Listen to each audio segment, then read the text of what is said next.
Samajwadi party के सांसद सनातन पांडे ने कहा, भाजपा इस देश को असंवैधानिक तरीके से चला रही है। हमारी सीमाएं सुरक्षित नहीं है और चुनाव आयोग भाजपा की बी टीम के रूप में काम कर रहा है, जिसका जीता जागता उदाहरण बिहार चुनाव है। चुनाव आयोग उनके निर्देश पर आंख मूंद कर काम कर रहा है। हम अपने लोकतंत्र और संवैधानिक मूल्यों को बचाने के लिए आगामी चुनाव मजबूत इच्छा शक्ति के साथ लड़ेंगे। अगर हमें इस संघर्ष में अपनी जान देनी पड़ी या दूसरों की जान लेनी पड़ी तो हम हिचकिचाएंगे नहीं। उन्होंने विरोध करने का काम किया था। भारतीय जनता पार्टी जो है इस देश को अलोकतांत्रिक तरीके से चला रही है।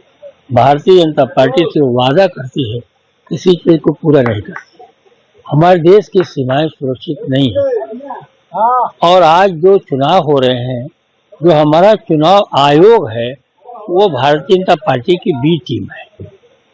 इसलिए कि जो बिहार में चुनाव हुआ है, तो जो 10,000 रुपया महिलाओं को दिया गया है वो 3 नवंबर तक दिया गया है, जबकि आचार संहिता पहले लागू हो चुकी थी।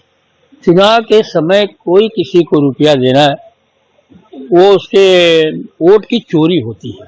तो उन्होंने रुपया दे कर पहले तो SIR से वोटों को चोरी किया, उसके बाद भी बात नहीं बनी तो घर की महिलाओं को जो है 10 रुपये महीना 10 रुपये हाथ में पकड़ा करके उन्होंने वोट की चोरी किया है, जो अलोकतांत्रिक है। हमारा जब चुनाव आयोग अंधा बना हुआ है और वो भारतीय जनता पार्टी के हाथों में खेल रहा है, दुनिया का कोई आदमी बर्दाश्त करेगा। लेकिन सांसद पर बलिया के सांसद हैं, बलिया की माटी से हैं।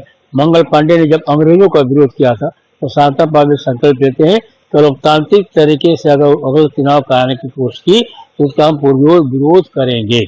कैसे विरोध करेंगे, किस तरह लड़ाई लड़ेंगे आप लोग? इसमें हमारी लड़ाई तो खुलेआम है, आप देखे भी होंगे। बलिया कलेक्टर की हैसियत नहीं बनी कि बलिया वोट की चोरी कर ले। 2019 वोट की चोरी किया था, मैं चुनाव जीता हुआ था, जो मुझे हराने का काम किया गया था। लेकिन जब हमको महसूस हुआ तो हम पहले लोकतांत्रिक तरीके में विश्वास रखते थे।